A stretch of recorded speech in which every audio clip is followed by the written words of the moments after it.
The Life Divine, Book 2, Chapter 17, The Progress to Knowledge, God, Man and Nature.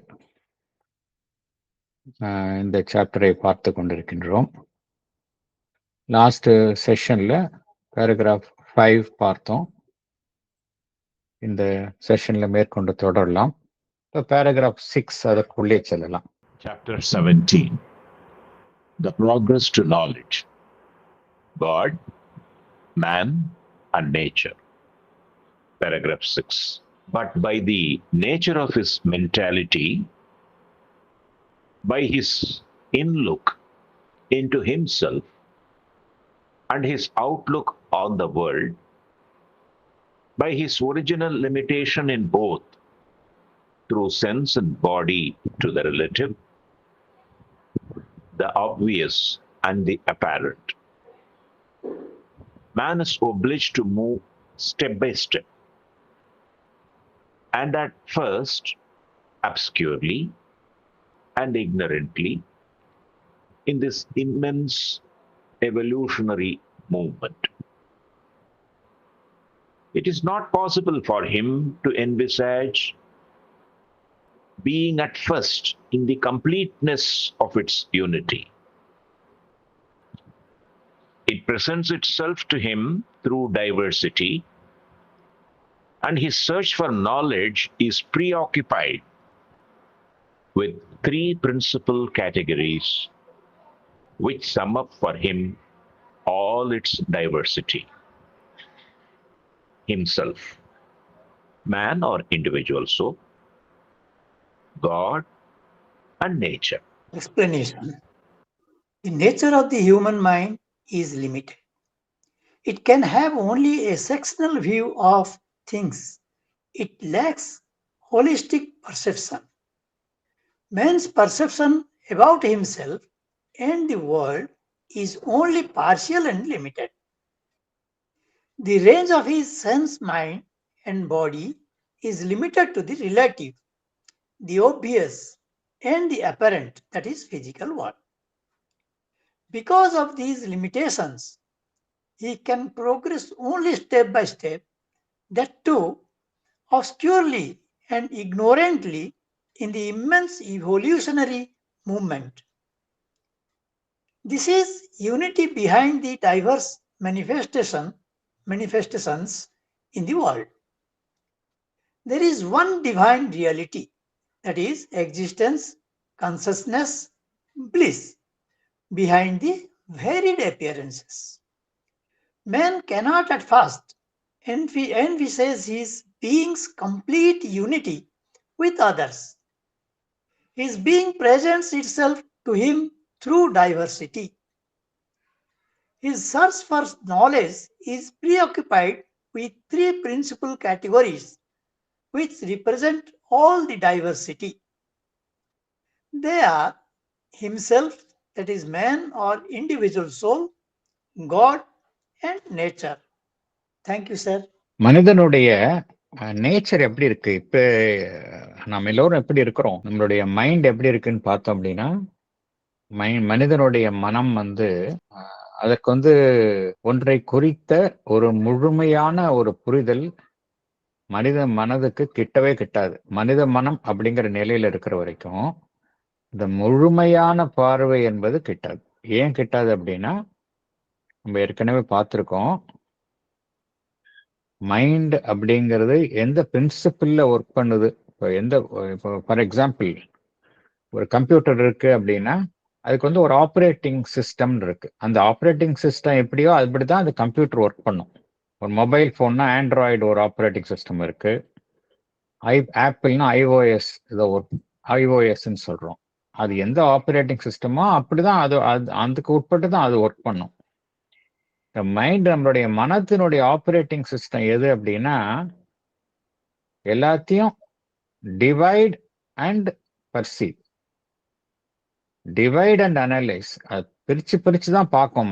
மனது பிரிக்காம அது எதையுமே புரிஞ்சுக்கவே முடியாது. மனதினுடைய செயல்பாடு அப்படிதான். ஏன்னா அது மனம் அப்படிங்கிற நிலையை உருவாகும் பொழுது அதிமனதிலிருந்து கீழே இறக்கம் கொள்ளும் பொழுது அந்த ஓவர் மைண்ட் அப்படிங்கிற நிலைக்கு வருது. அங்கேயே வந்து பிரிவினை வந்துடுது. அப்புறம் அங்கேருந்து கீழே ரொம்ப கீழே கீழே வர வர வர இண்டிவிஜுவல் மைண்ட் அப்படிங்கிற நிலையை செயல்படும் பொழுது எல்லாமே தனித்தனி அமைப்புகளாக செயல்பட ஆரம்பித்து விடுகின்றது.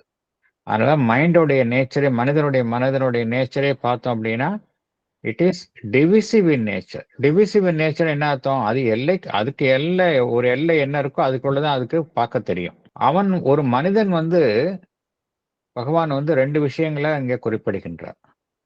அவனுக்குள்ளே இருக்கக்கூடிய அகமுக பார்வை. இந்த அகமுக பார்வையை பகவான் இன்லுக் அப்படிங்கிறார். இன்லுக் அப்படிங்கிறது நம்ம வழக்கமாக பார்த்தோம் அப்படின்னா அது இங்கிலீஷ் டிக்ஷனரியில இந்த வார்த்தையை நம்ம பார்க்க முடியாது. பகவான் உபயோகிக்கக்கூடிய சொல் இன்லுக் அப்படின்னா நம்முடைய அகமுகமாக திரும்பிய பார்வை, உள்நோக்கிய பார்வை, நமக்குள்ள இருக்கக்கூடிய விஷயங்களை பார்க்கறது, அகமுக பயணம், அதுதான் இன்லுக். அப்புறம் அவுட்லுக் ஆன் த வேர்ல்ட். நம்ம வெளியில எல்லா விஷயத்தையும் புறத்தில் இருந்து பார்க்கிறோம். 2 விஷயத்த பார்க்கிறோம். இதுவும் எப்படி இருக்கு? நம்மால முழுமையாக நம்மை புரிந்து கொள்ள முடிகின்றதா என்றால் இல்லை. நம்முடைய இந்த இன்லுக்காக இருந்தாலும் சரி, அவுட்லுக்காக இருந்தாலும் சரி, அதுவும் பார்த்தோம் அப்படின்னா முழுமையாக இல்லை, பார்ஷியலா தான் இருக்கின்றது. எல்லாவற்றையும் நம்ம எப்படி பார்க்கிறோம் அப்படின்னா நம்முடைய ஐம்புலன்களின் மூலமாகத்தான் நம்மளுடைய perception, majority of the perception இருக்கு. அவ்வப்பொழுது ரேர் இன்ட்யூஷன்ஸ், இந்த சூட்சும இந்திரியங்களின் மூலம் கிடைக்கக்கூடிய ஞானம் அவ்வப்பொழுது கிட்டுகின்றது நமக்கு. அவ்வளவுதானே ஒழிய பொதுவாக பார்த்தோம் அப்படின்னா நம்ம எல்லாமே ஐம்புலன்களின் மூலமாகத்தான் செயல்படுகின்றோம். நம்முடைய சென்ஸ் மைண்ட் அதுதான் எல்லாத்தையும் பர்சீவ் பண்ணி விஷயத்தை கிரகித்துக் கொள்கின்றது. அதன் மூலம் ஒரு முடிவுக்கு வருகின்றது. இதெல்லாம் எப்படி செயல்படுது அப்படின்னா எதனுடன் சம்பந்தப்பட்டிருக்கு, இதனுடைய செயல்பாடுகள் எல்லாம் சம்பந்தப்பட்டிருக்கின்றன என்றால் எல்லாமே வந்து ரிலேட்டிவ் என்ன அர்த்தம்? ஒன்றை சார்ந்து இருப்பவை, அதுதான் ரிலேட்டிவ். எதுவுமே வந்து அந்த முழுமுதற் பொருள் என்று கூறக்கூடிய அந்த அப்சல்யூட் அதனுடைய நாளுக்கு நமக்கு கிடைக்கிறது இல்லை. எல்லாமே ரிலேட்டிவா இருக்கக்கூடிய விஷயங்கள் தான் நம்ம பண்றோம். ரிலேட்டிவாக என்ன விஷயம்? எல்லாமே தற்காலிகமா இருக்கக்கூடிய விஷயம், சார்ந்து இருக்கக்கூடிய விஷயம். இன்றைக்கு ஒரு மாதிரி இருக்கும், நாளைக்கு வேற ஒரு மாதிரி இருக்கும். ஒரு இடத்துல ஒரு மாதிரி இருக்கும், இன்னொரு இடத்துல வேற மாதிரி இருக்கும். இதுதான் ரிலேட்டிவ். அது மாதிரி விஷயங்கள் குறித்த ஞானம் தான் நமக்கு இருக்குது. அதோட தான் நம்ம சம்பந்தப்பட்டிருக்கோம். அப்புறம் ஆப்வியஸ், எது வந்து நன்றாக நமக்கு தெரிகின்றதோ அதை தான் நம்ம பார்க்கிறோம். பின்னால பார்க்க தெரியாது. ஒவ்வொரு விஷயத்துக்கும் பின்னாடி பார்க்கக்கூடிய இந்த நுண்ணறிவு நமக்கு கிடையாது. எல்லாம் ஆப்வியஸா இருக்கா, அதுதான் நம்ம புரிஞ்சுக்கிறோம். அப்புறம் அப்பேரண்ட், எது மேலோட்டமா என்ன தெரியுதோ அவ்வளவுதான்.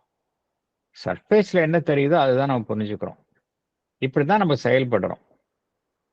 இது வந்து நமக்கு வந்து இந்த மனிதன் இப்பொழுது இருக்கக்கூடிய நிலையில இத்தகைய ஒரு வரம்புகளுக்குள் தான் செயல்படும் நிலையில் மனிதன் இருக்கின்றான்.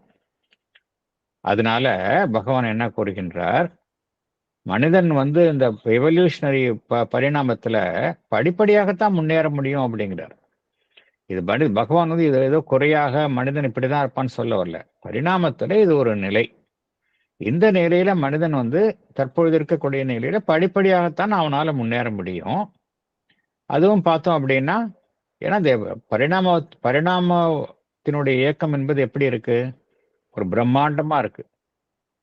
ஜடப்பொருள் தோன்றிய நிலையில இருந்து மனிதன் வந்த நிலை வரைக்கும் பார்த்தோம் அப்படின்னா ஒரு பிரம்மாண்டமான இயக்கமாகத்தான் பரிணாமத்தினுடைய இயக்கம் இருக்கு. அந்த இயக்கத்துல மனிதன் எப்படி செயல்படுறான்? முழு ஞானத்துடன் செயல்படுகின்றானா இல்லை என்றால் இல்லை. ஒரு தெளிவற்ற நிலையில் தான் செயல்படுகின்றான். அறியாமையில் தான் செயல்படுகின்றான். அப்ஸ்கியூர்லி அண்ட் இக்னோரண்ட்லி இப்படிதான் செயல்படுறான். அதனால மனிதன் வந்து இந்த நிலையில ஸ்டெப் பை ஸ்டெப் தான் போக முடியும் அப்படிங்கிறாரு. உண்மையிலேயே இப்ப இந்த நிலையில இந்த இருப்பு குறித்த உண்மை என்ன அப்படின்னா, நமக்கு தெரியும் இந்த பிரபஞ்சம், தனி மனிதன், இயற்கை எல்லாமே ஒன்றுதான். மாறுபட்ட தோற்றங்கள்ல காணக்கூடிய அனைத்திற்கும் பின்னால் இருக்கக்கூடிய உண்மை எது அப்படின்னா உண்மை, யூனிட்டி, ஒருமை. இதுதான் உண்மை. ஆனா மனிதன் இத்தகைய ஒரு வரம்புகளுக்குள்ள செயல்படுவதனால இந்த உண்மையை மனிதன் அவனால முழுமையாக புரிந்து கொள்ள முடிவதில்லை. அந்த ஒருமைத்தன்மையை அவனால முழுமையாக அவனால அடைய முடிவதில்லை. அது குறித்த புரிதலை ஒரு மனிதன் முழுமையாக எட்டுவது கிடையாது, மனிதன் தற்பொழுது இருக்கக்கூடிய நிலையில. ஏன்னா அவன் மனம் என்கின்ற நிலையில் இருந்து செயல்படுகின்றான். அதனாலதான் அவன் பார்க்கக்கூடிய விஷயங்கள் எல்லாமே மாறுபட்ட விஷயங்களாகத்தான் காணப்படுகின்றன. எல்லாமே ஒன்றிலிருந்து ஒன்று மாறுபட்ட விஷயங்கள், டைவர்சிட்டி. அது மூலமாகத்தான் அவன் எல்லாத்தையும் பார்க்கறான். இந்த நிலையில இந்த அவனுடைய தேடுதல், ஞானத்தை நோக்கி அவனுடைய தேடுதல் 3 மையமான அமைப்புகளில் அது தன்னை முனைப்புடன் ஈடுபடுத்திக் கொள்கின்றது என்று குறிப்பிடுகின்றார் பகவான். 3 முக்கியமான விஷயங்கள் தான் அவன் முனைப்புடன் ஈடுபட்டுள்ளான். எது அந்த 3 முக்கியமான விஷயங்கள் அப்படின்னா, இந்த 3 முக்கியமான விஷயங்கள் தான் நம்ம ஒட்டுமொத்த டைவர்சிட்டிய 3 முக்கியமான விஷயங்கள்ல அடக்கிடலாம். நம்ம பார்க்கக்கூடிய உலகத்துல பார்க்கக்கூடிய அனைத்து டைவர்சிட்டி, மாறுபட்ட விஷயங்களை அந்த 3 அம்சங்கள்ல அடக்கிடலாம். ஒன்று அவன், மனிதன். ஏன்னா அவன் மூலமாகத்தான் எல்லாத்தையும் பார்க்கறான். So himself, man are individual soul, இது ஒன்று. இரண்டாவது அந்த டிவைன், காட். மூன்றாவது நேச்சர், அவன் சார்ந்துள்ள இயற்கை. இந்த 3 விஷயங்கள் மூலமாகத்தான் அவன் பார்க்கக்கூடிய அந்த டைவர்சிட்டி, மாறுபட்ட அம்சங்கள் என்பது அவனை எதிர்நோக்குகின்றது. அவன் எதிர்நோக்கியுள்ள இந்த மாறுபட்ட அம்சங்கள், இந்த 3 அம்சங்களை தான் அவனை எதிர்நோக்கி இருக்கின்றது. ஒன்று அவன், அவனைப் போலவே மற்றவர்கள். இரண்டாவது இந்த கடவுள், பரம்பொருள். மூன்றாவது நேச்சர். இந்த 3 விஷயங்கள் தான் அந்த ஒட்டுமொத்த டைவர்சிட்டி. இந்த 3 விஷயங்கள்ல தான், 3 விஷயங்களின் மூலமாகத்தான் அவனுடைய கவனம் ஈர்க்கப்படுகின்றது. இது எப்படி ஒவ்வொன்றையும் மனிதன் புரிந்து கொள்கின்றான், இதுதான் நம்ம பார்க்க போறோம். அடுத்தது போகலாம். The first is that of which alone he is directly aware in his normal ignorant being. He sees himself, the individual, separate apparently in its existence, yet always inseparable from the rest of being, striving to be sufficient, yet always insufficient to itself, since never has it been known to come into existence or to exist or to culminate in its existence apparent from the rest, without their aid and independently of universal being. Apart from the rest. Apart from the rest. Existence apart from the rest, without their aid and independently of universal being and universal nature. The first is himself as an individual. This alone he is directly aware of his normal ignorant being. Apparently, he sees himself separately in its existence, yet he is always inseparable from the rest of being. He has an individual being, is striving to be sufficient of itself, yet it is always insufficient to itself. It is because his individual being is not a separate existence from the rest. It cannot exist without their aid. His individual existence cannot be independent of the universal existence, and his individual nature cannot be independent of the universal nature. Thank you, sir. மனிதனுடைய தன்னை குறித்த ஒரு தவறான புரிதல் எப்படி இருக்கு அப்படிங்கறத பகவான் இங்க எக்ஸ்பிளைன் பண்றார். அதாவது முதல்ல மனிதன் வந்து எதை புரிந்து கொள்கின்றான் என்றால், தன்னுடைய இருப்பு குறித்த ஒரு ஒரு அவேர்னஸ் அவனுக்கு வருது. அவன் வந்து ஒரு வழக்கமான ஒரு அறியாமைக்குட்பட்ட ஒரு அமைப்பாக இருந்தாலும், தன்னை குறித்த ஒரு புரிதல் என்பது ஒரு மனிதனுக்கு வரக்கூடிய முதல் புரிதலாக இருக்கின்றது. குழந்தை பிறந்த பின் உடனே வந்து தன்னைத்தான் அது உணர்ந்து கொள்கின்றது. இது எல்லோருக்குமே எல்லா நிலைகளுக்கும் பொருந்தும். ஃபர்ஸ்ட் வந்து நம்மை தான் நாம் அறிந்து கொள்கின்றோம்னா முழுமையாக கிடையாது. நம்முடைய இருப்பு குறித்த ஒரு அவேர்னஸ். அது இக்னோரன்ஸில் தான் இருக்கிறோம். இருந்தாலும் அந்த ஒரு அவேர்னஸ் வருது. எவ்வாறு நாம் ஒரு மனிதன் தன்னை பார்க்கின்றான் அப்படின்னு பார்த்தோம்படி, தனிப்பட்ட ஒரு மனிதனாகத்தான் மனிதன் தன்னை பார்க்கின்றான். மற்ற மனிதர்களிலிருந்து, மற்ற விஷயங்களிலிருந்து தனியாக இருக்கும் ஒரு அமைப்பாகத்தான் ஒரு மனிதன் தன்னை பார்க்கின்றான். இப்படிதான் மனிதன் தன்னை பார்க்கின்றான். ஆனால் உண்மை வேறு. உண்மை பார்த்தோம் அப்படின்னா, ஏன்னா எல்லாமே யூனிட்டி அப்படிங்கிறது தான் பிரின்சிபல். ஒரே கான்சியஸ்னஸ் தான் இருக்கு. நம்மால வந்து நம்ம தனியே இருப்பதாக நாம் நம்மை எண்ணிக்கொண்டாலும் உண்மையிலேயே நாம் தனிமையிலே இல்லை. நம் மற்ற அமைப்புகளுடன் இரண்டரை கலந்துதான் இருக்கின்றோம். ஆனால் நாம் தனிமையில் இருப்பதாக நாம் நம்மை நினைத்து கொண்டிருக்கின்றோம். அப்பேரண்டா தான் நினைச்சிருக்கோம். உண்மையிலேயே பார்த்தோம் அப்படின்னா we are inseparable from the rest of being. இது ஒரு விஷயம். இது ஒரு அறியாமை. நம்ம ஏற்கனவே பார்த்தோம், ஒரு 7-fold ignorance அப்படிங்கிறதுல இந்த ஒரு இக்னோரன்ஸை பகவான் குறிப்பிட்டிருந்தார். லைஃப் டிவைன்ல பார்த்துருக்கோம். 7-fold ignorance பார்த்துருந்தோம். தன்னுடைய இருப்பு குறித்த அறியாமை அப்படிங்கிறத பார்த்தோம். அப்புறம் நாம் வந்து நம்மை பொறுத்த வரைக்கும் ஒரு முழுமையானவர்கள், ஒரு முழு நிறைவை எட்டியவர்கள் என்கின்ற நிலையை அடைவதற்கு நாம் கடினமாக பிரயத்தனப்பட்டு கொண்டிருக்கின்றோம். Striving to be sufficient. ஒவ்வொருவரும் பார்த்தோம் அப்படின்னா அந்த தன்னிறைவை எட்டுவதற்கு முயற்சி செய்து கொண்டு இருக்கின்றார்கள். ஆனால் ஒவ்வொரு மனிதனையும் பார்த்தோம் அப்படின்னா அந்த தன்னிறைவு வந்து அவனை பொறுத்த வரைக்கும் கிட்டியதாக இல்லை. இன்சஃபிஷியண்டா தான் இருக்கிறான் மனிதன். ஏன் அப்படின்னா ஒரு மனிதன் வந்து தனியே அந்த முழு நிறைவை எட்ட முடியாது. தான் மாத்திரமே அந்த தன்னிறைவை எட்ட முடியாது. மற்ற விஷயங்களினுடைய அவன் சார்ந்திருக்கும் அமைப்பினுடைய துணை இல்லாமல் தனியே தான் மாத்திரம் அந்த முழு நிறைவை எட்ட முடியாது. அதனால்தான் பகவான் என்ன சொல்றார்? Striving to be sufficient yet always insufficient to itself அப்படிங்கிறார்.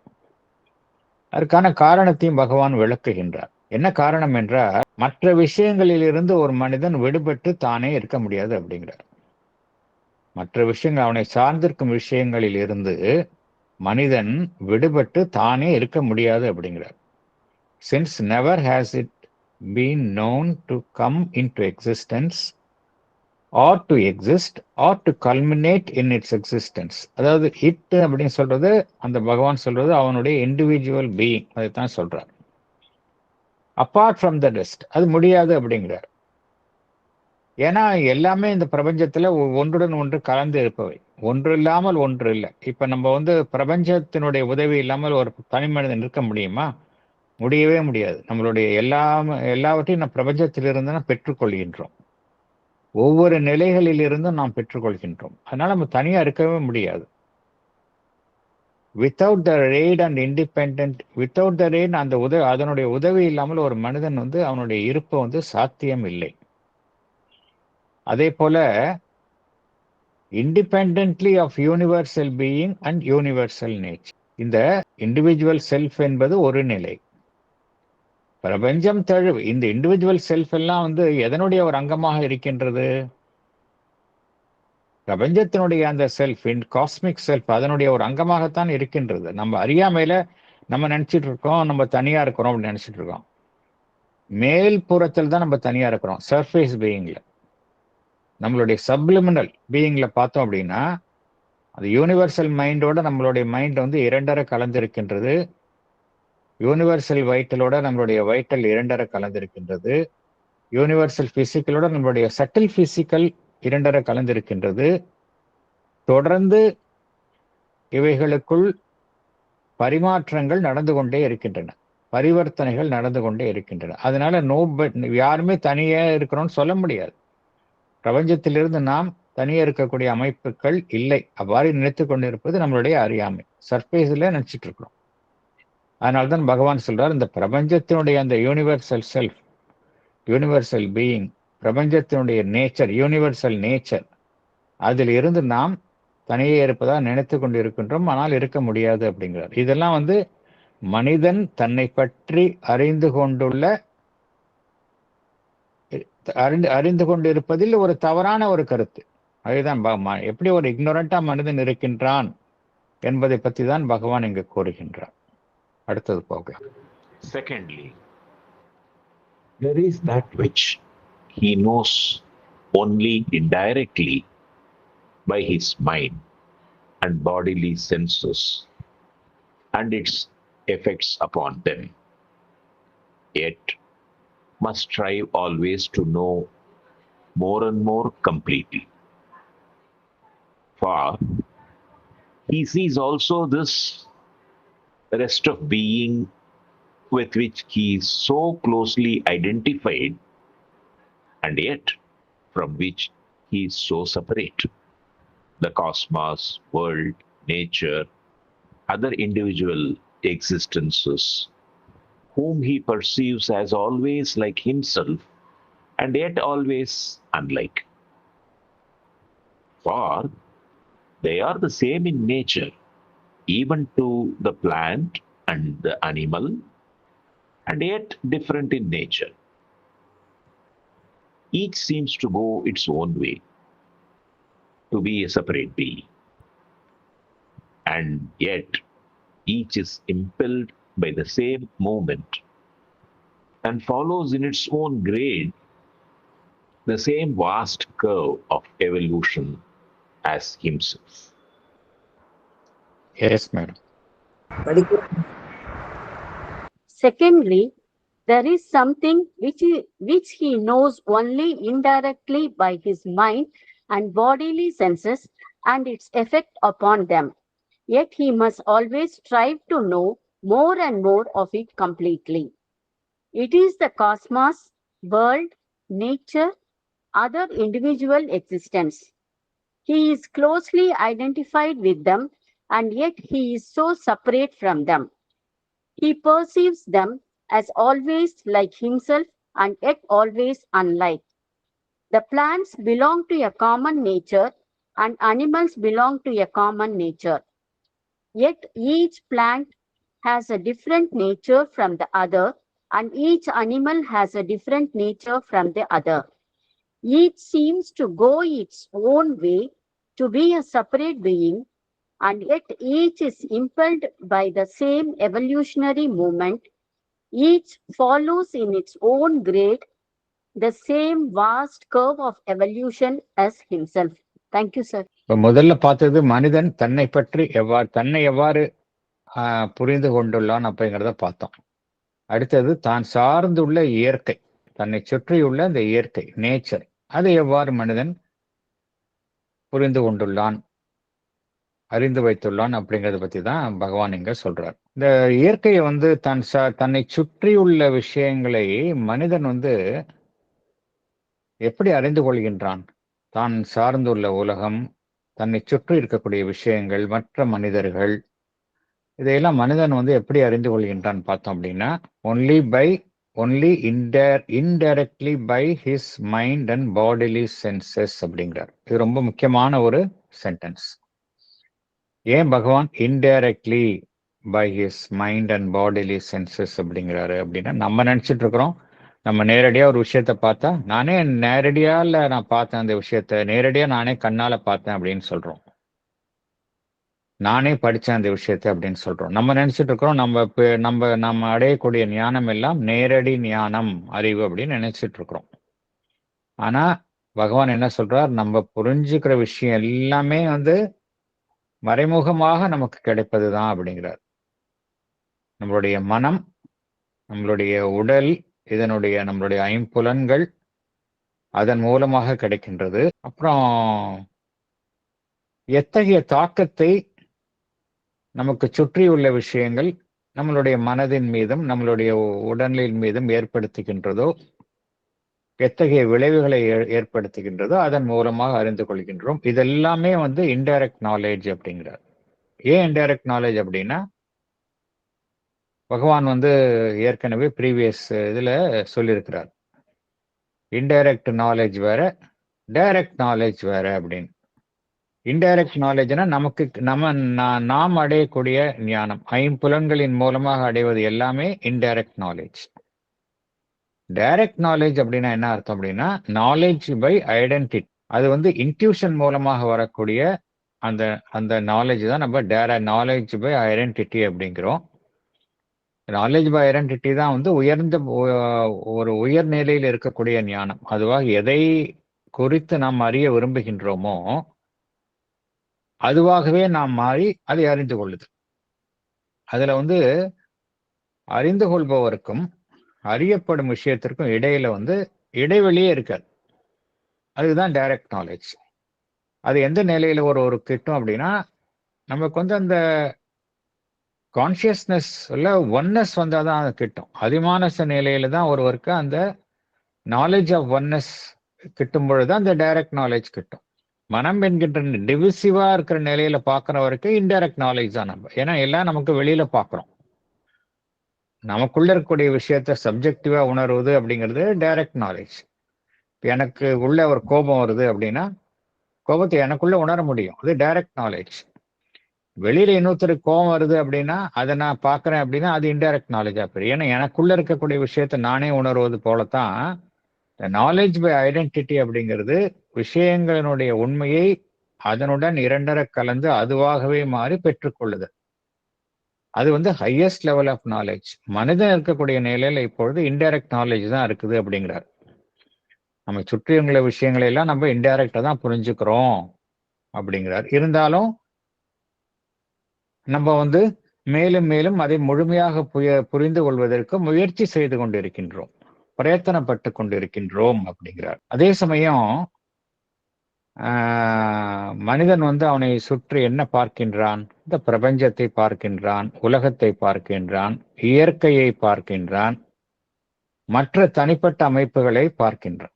இதெல்லாம் மனிதன் தன்னிலிருந்து வேறுபட்டு விஷயங்களாக பார்க்கின்றான். இதிலிருந்து தான் வேறுபட்டவன் என்கின்ற ரீதியில் தான் இவை அனைத்தையுமே மனிதன் பார்க்கின்றான். மற்ற மனிதர்களையும் எவ்வாறு பார்க்கின்றான் என்றால், நம்மை போலதான் அவர்களும் என்று பார்க்கின்றான். இருந்தாலும் நம்மிலிருந்து வேறுபட்டவர்கள் என்கின்ற ரீதியில் தான் மனிதன் பார்க்கின்றான். மற்ற மனிதர்களின் எவ்வாறு other individual existence whom he perceives as always like himself and yet always unlike. இப்படித்தான் நம்ம பார்க்கிறோம். எல்லா விஷயங்களையும் சில விஷயங்கள் நம்மை போலதான் பார்க்கிறோம், இருந்தாலும் அவர்கள் வேறுபட்டு இருக்கின்றார்கள் என்கின்ற ரீதியில் தான் பார்க்கின்றோம். இதுல பகவான் சொல்லக்கூடிய முக்கியமான கருத்து என்ன அப்படின்னா, ஒரு அடிப்படை இயல்புல எல்லாமே பொதுவாக இருப்பது போல் தோன்றினாலும் அந்த கருத்து தான் சொல்றார். அடிப்படை இயல்புல நேச்சர்ல எல்லாமே வந்து பொதுவான இயல்பை இருப்பதை போல் தோன்றினாலும் ஒவ்வொரு விஷயங்களும் அதனுடைய தனிப்பட்ட இயல்பில் மாறுபடுகின்றன அப்படிங்கிறார். இது வந்து ஒரு முக்கியமான கருத்தாக குறிப்பிடுகின்றார். அதாவது அடிப்படை இயல்புல எல்லாம் ஒன்னாதான் இருக்கும். மனிதர்கள் அப்படின்னா அவனுடைய அடிப்படை இயல்புல பார்த்தோம் அப்படின்னா அவனுடைய உணவு உண்ணக்கூடிய பேசிக் மெத்தட்ஸு, அவன் செயல்படும் விதம் பேசிக்கா பார்த்தோம் அப்படின்னா இயல்புல ஒன்னாதான் இருக்கும். இருந்தாலும் ஒவ்வொரு மனிதர்களும் அவர்களுடைய இயல்புல வேறுபடுகின்றார்கள். இது மனிதனுக்கு மாத்திரமல்ல, தாவர இனங்களுக்கும் பொருந்தும், விலங்கினங்களுக்கும் பொருந்தும் என்று பகவான் குறிப்பிடுகின்றார்.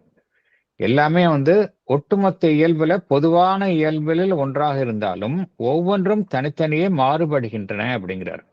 ஏன்னா ஒவ்வொன்றுமே வந்து எதில் ஈடுபட்டு இருக்கின்றன அப்படின்னா இந்த பரிணாமத்தினுடைய அந்த இயக்கத்தில் ஒவ்வொன்றுமே அவைகளுக்கே உரிய ஒரு பிரத்யேகமான வழியில் ஈடுபட்டு வருகின்றன அப்படிங்கிறார்.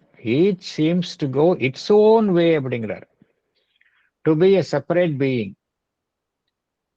Yet each is impelled by the same movement. எந்த மூமெண்ட்? அந்த பரிணாமத்தினுடைய இயக்கம். And follows in its own grade the same vast curve of evolution as himself. எப்படி மனிதன் வந்து பரிணாமத்தில் தன்னை ஈடுபட்டு அந்த பயணத்தில் அவன் ஈடுபட்டு இருக்கின்றானோ அதே போலத்தான் அவனை சுற்றியுள்ள அனைத்து விஷயங்களும் அதே ரீதியில் தான் ஈடுபட்டுள்ளன அப்படிங்கிறார். ஆகையினால மனிதன் வந்து பார்த்தோம் அப்படின்னா முக்கியமாக இங்க பகவான் கூறக்கூடிய கருத்து என்ன அப்படின்னா, மனிதன் அவன் சார்ந்திருக்கும் உலகத்தையும் பிரபஞ்சத்தையும் சார்ந்துள்ள இயற்கையையும் நேரடியாக அவன் அறிந்து கொள்வது இல்லை, மறைமுகமாகத்தான் அறிந்து கொள்கின்றான். அதுதான் இங்க கூறக்கூடிய மைய கருத்து. இன்டைரக்ட் பர்செப்ஷன் தான் அவனுக்கு நாலேஜ் தான் இருக்கே ஒழிய அவனை சுற்றியுள்ள விஷயங்கள் குறித்த அந்த நேரடியான புரிதல் அவனுக்கு இல்லை என்ற கருத்தை தான் பகவான் குறிப்பிடுகின்றார். அடுத்தது போகும். Finally, he sees other or rather divines something else which he does not know at all except quite indirectly. For he knows it only through himself and that at which his being aims, through the world and that at which it seems to point, and which it is either striving obscurely to reach and express by its imperfect figures, or at least founds them without knowing it on their secret relation to that invisible reality and occult infinite. Explanation. While dealing with nature, he sees or discovers something else which he does not know at all. He knows it only indirectly through his senses. His knowledge about other existences is uncertain. This is because he knows the other existence only through himself and through the thing which his being aims to know. He knows it through the world, other sources of knowledge, and through the facts at which it seems to point. The knowledge thus reached by such indirect means is only an attempt to arrive at an obscure and an imperfect figure of things. Such knowledge of other existence is founded without knowing their secret relation to that invisible reality and occult infinite. It is not founded on knowledge of oneness, that there is one indivisible reality present in all infinite existence. The ideal way of arriving at the true knowledge of other existences is only through knowledge of identity, only through the knowledge of the divine reality present in them. Thank you, sir. இறுதியாக பகவான் இந்த மனிதன் இயற்கையை அணுகும் விதத்தை ஒரு conclude பண்றார். அது குறித்து ஒரு கருத்தை கோருகின்றார். Finally he sees or rather divines something. Divine என்ன அர்த்தம் அப்படின்னா இங்க ஒன்றை கண்டறியும் முயற்சியில் ஈடுபடுதல். அதுதான் டிவைன்னா இங்க இந்த இறையம்சம் அப்படிங்கிற அர்த்தம் கிடையாது. வாட்டர் டிவைனர்னு சொல்றோம். டிவைனர்னா கண்டறிவது. அந்த இடத்துல டிவைன் இந்த வர்பா யூஸ் பண்ணும்பொழுது ஒன்றை கண்டறிவது. He sees or rather divines something else which he does not know at all except quite indirectly. இப்ப இதெல்லாம் பண்ணிட்டு இவ்வளவு தூரம் முயற்சி பண்ணிட்டு கடைசியில மனிதன் ஏதோ ஒரு விஷயத்தை கண்டறிகின்றான். அது எதை கண்டறிந்தானோ அது குறித்த ஒரு முழுமையான ஞானம் அவனுக்கு இருப்பது இல்லை. He discovers something else which he does not know at all அப்படிங்கிறார். ஏன்னா இதெல்லாம் அவனுடைய புலன்களின் மூலமாக மறைமுகமாக அவனால் அறியப்பட்டவை. இதனால்தான் பார்த்தோம் அப்படின்னா அவனுடைய அறிவு மற்ற விஷயங்கள் குறித்த அறிவு ஒரு நிச்சயத்தன்மை அற்றதாக இருக்கின்றது. எப்பொழுதுமே மனிதனுடைய ஈவன் சயின்டிபிக் இன்வென்ஷன்ஸ் கூட பார்த்தோம் அப்படின்னா ஒரு காலகட்டத்தில் கண்டுபிடிக்கப்பட்ட உண்மை பின்பொரு காலத்தில் அதுல மாடிஃபிகேஷன்ஸ் வந்து கொண்டே இருக்கின்றது. ஏன் அப்படின்னா மனிதனுடைய அறிவுக்கு சர்டன்டி கிடையாது. இதுதான் அப்படின்னு சொல்ல முடியாது. அது மாறிக்கொண்டே இருக்கும், மாடிஃபிகேஷன்ஸ் வந்து கொண்டே இருக்கும். சயின்டிபிக் இன்வென்ஷன்ஸ்ல தொடர்ந்து முன்னேற்றங்கள் நடைபெற்று கொண்டே இருக்கின்றன. அதனால்தான் ஒரு சர்டன்டி ஆஃப் நாலேஜ் எந்த நிலையில ஒருவருக்கு கிட்டும் என்றால் சூப்ராமெண்டல் கான்சியஸ்னஸ் லெவல்ல தான் சர்டன்டி ஆஃப் நாலேஜ் இருக்கும். மென்டல் லெவல்ல சர்டன்டி ஆஃப் நாலேஜ் இருக்காது என்றுதான் பகவான் குறிப்பிடுகின்றார். பகவானிடம் பேசிக் கொண்டிருக்கும் பொழுது நிறைய விஷயங்கள்ல பகவான் ஒரு அடைமொழி ஒரு perhaps it may be so என்றுதான் குறிப்பிடுவார். நிறைய விஷயங்களை குறிப்பிடுவார் என்று நிரோத்பரன் சொல்கின்றார். அவரிடம் கேட்கின்றார்கள், நீங்க அனைத்தையுமே அறிந்த ஒரு யோகியாக இருக்கின்றீர்கள், நீங்க ஏன் இது மாதிரி பர்ஹாப்ஸ் இருக்கலாம் அப்படின்னு ஒரு அட்ஜெக்டிவை யூஸ் பண்றீங்க, என்ன காரணம் என்று கேட்கின்றார்கள். அதற்கு பகவான் என்ன கூறுகின்றார், நான் இருக்கும் நிலை அந்த அதிமானச உணர்வு நிலையில் இல்லை, ஒன்லி சூப்ராமெண்டல் லெவல்ல தான் சர்டன்டி ஆஃப் நாலேஜ் இருக்கும். அதற்காகத்தான் பர்ஹாப்ஸ் சோ அப்படின்னு அந்த பர்ஹாப்ஸ் அப்படிங்கிற வார்த்தையை பகவான் அடிக்கடி யூஸ் பண்ணுவார். இது குறித்த விளக்கத்தையும் அவரிடம் கேட்டதற்கு பகவான் கூறுகின்றார். இது என்ன காரணப்பட்ட நம்ம அறியாமையில நம்ம நிறைய விஷயங்களை நம்ம நாம் சொல்வதுதான் சரி என்று ஆணித்தரமாக அடித்து கூறுகின்றோம். ஆனால் அது தவறு. மனிதனுடைய மனம் என்கின்ற நிலையில ஆல்வேஸ் நம்ம நினைக்கிற கருத்துக்கு மாற்று கருத்துக்களுக்கான இடம் எப்பொழுதுமே இருக்கின்றது. அதனாலதான் மனிதனுடைய நாலேஜ் அன்சர்டன். என்ன காரணம் அப்படின்னா, மனிதன் தன் மூலமாகத்தான் எல்லாத்தையும் அறிந்து கொள்கின்றான். நம்பர் 1, அவன் மற்ற விஷயங்களை அறிந்து கொள்வது என் மூலமாகத்தான் நான் அறிந்து கொள்கின்றேன். அப்புறம் எதை பற்றி அறிந்து கொள்கின்றேனோ அதன் மூலமாக அறிந்து கொள்கின்றேன். 2 விஷயம். என் மூலமாக சப்ஜெக்ட் அதுதான், நான் தான். ஆப்ஜெக்ட் வேற ஒரு விஷயமா இருக்கின்றது. இது 2 விஷயங்கள் தான் என்னுடைய அறிவு என்கின்ற அறிவை பெற்றுக்கொள்வதில் ஈடுபடுகின்றன. அது மாத்திரம் இல்ல, என்னை சுற்றி இருக்கக்கூடிய உலகத்துல அதர் சோர்சஸ் ஆஃப் நாலேஜ் அதுவும் இருக்கின்றன. அதே போல அவை எனக்கு வழங்கக்கூடிய உண்மைகள், என்னென்ன உண்மைகளை என்னை சுற்றி இருக்கக்கூடிய உலகம் எனக்கு வழங்குகின்றதோ அதன் மூலமாகவும் நான் விஷயங்கள் குறித்த அறிவை நான் அடைகின்றேன். இதெல்லாமே இங்க பகவான் கூறுவது இன்டைரக்ட் மீன்ஸ் அப்படிங்கிறார். இன்டைரக்ட் மீன்ஸ் இதனால நமக்கு விஷயங்களினுடைய ஒரு தெளிவற்ற ஞானம் கிடைக்காது. ஒரு குறைபாடு உள்ள ஒரு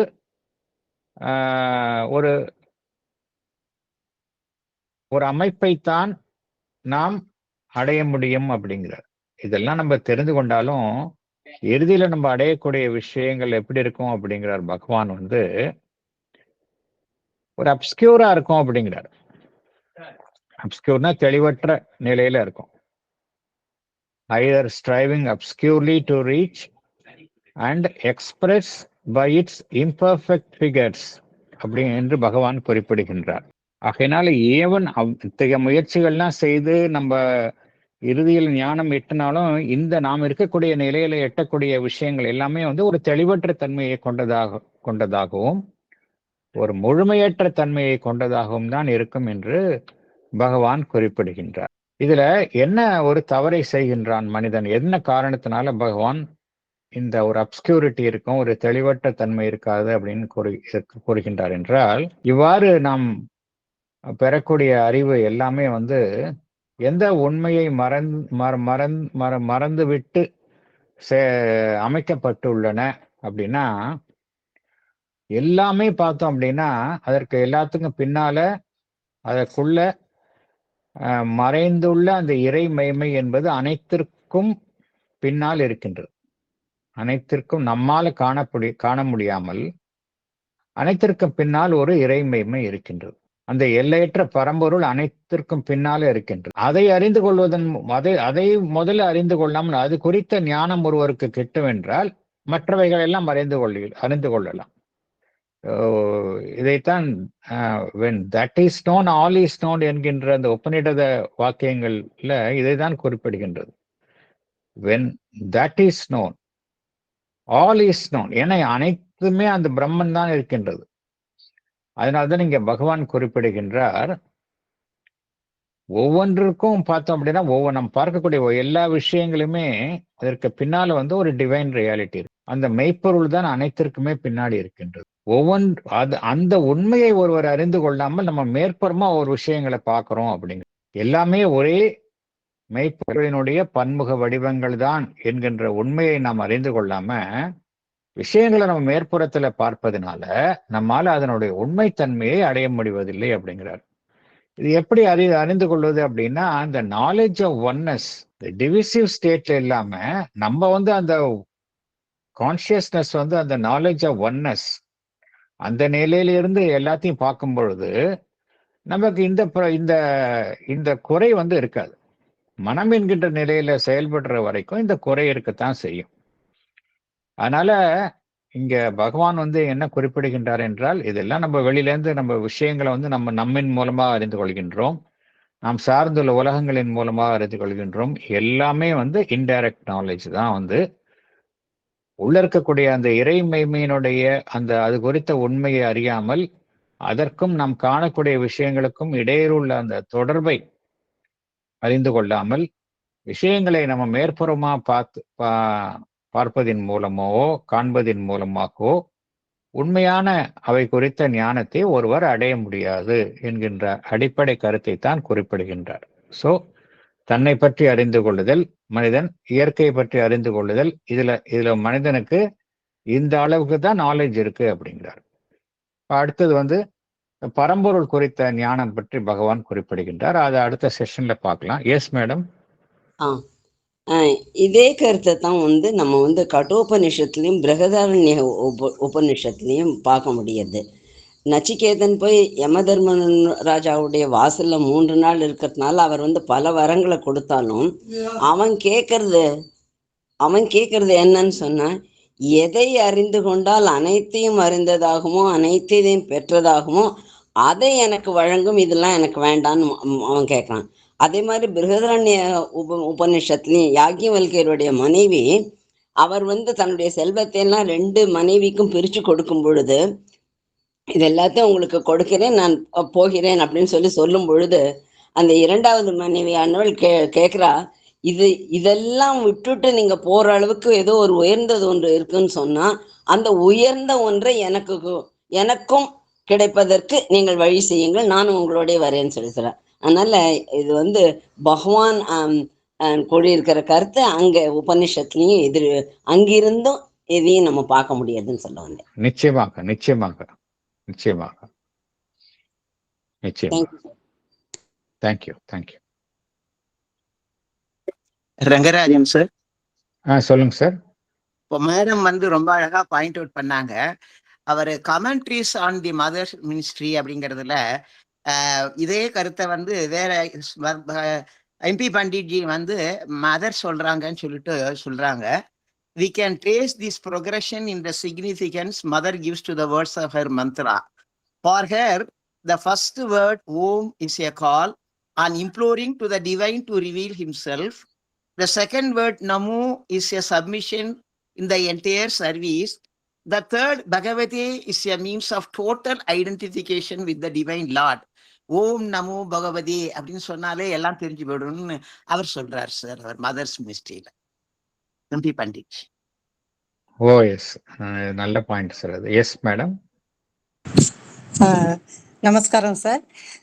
மேடம் சொன்ன மாதிரி உபநிஷத்துல சொன்னதெல்லாம் அரவிந்தர் சொல்லியிருக்கார் அப்படிங்கும்போது எனக்கு தோணிந்து, இது கிரேட் மென் திங்க் அலைக்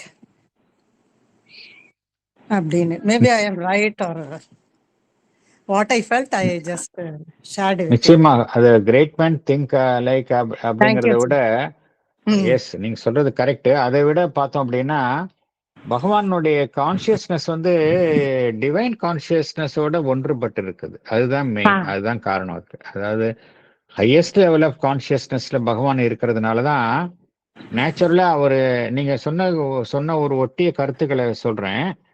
பகவானுக்கு வந்து ஏற்பட்ட ஆன்மீக அனுபவங்கள், அது குறித்த உண்மைகள் வந்து அனுபவங்களாகத்தான் முதலில் அடைகின்றார். அவர் அந்த அலிப்பூர் சிறையில் இருக்கிறப்போ சரி, அதுக்கப்புறம் அந்த ஸ்பிரிச்சுவல் எக்ஸ்பீரியன்சஸ் அப்படியே அவர் மேல வந்து பொழிவாக பொழிந்தன அப்படிங்கிறார். கேம் கிரௌடிங் அப்பான் மீ அப்படிங்கிறார். இதெல்லாம் வந்து அவருடைய அலிப்பூர் சிறையில வந்தது அப்படிங்கிறார். அப்புறம் அவர் என்ன செய்யறார் அப்படின்னா, அந்த அனுபவங்கள் குறித்த உண்மைத்தன்மையை அவர் உறுதி செய்து கொள்கின்றார். தனக்கு ஏற்பட்ட ஆன்மீக அனுபவம் உண்மையா அப்படிங்கறது எவ்வாறு உறுதி செய்து கொள்கின்றார் என்றார்.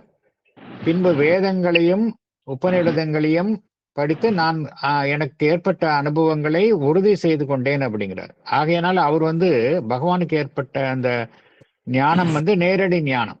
அவர் வந்து பின்பார் வேதத்தையும் உபநிடத்தையும் படித்து உறுதி செய்து கொண்டார். ஆனால் அவருக்கு கிட்டிய ஞானம் நேரடியாக அந்த பரம்பொருளில் இருந்து கிட்டிய ஞானம், அதை உறுதி செய்து கொண்டார். நீங்க சொல்றது கரெக்ட். அதான் எல்லாமே ஹையஸ்ட் சோர்ஸ் எல்லாம் ஒண்ணுதானே. ஹையஸ்ட் சோர்ஸ்ல இருந்து வர்றப்ப அது உபநிடதங்களாகட்டும், வேதங்களாகட்டும், அவதாரங்களாகட்டும், அந்த உண்மை ஒன்றுதான். நீங்க சொல்றது ரொம்ப நல்ல பாயிண்ட் தான். Thank you sir for clarification. சாவித்ரியில புக் 1 canto 3ல a seer was born அப்படின்னு சொல்லிட்டு அங்க பகவான் கொடுத்திருப்பார். S, thank you.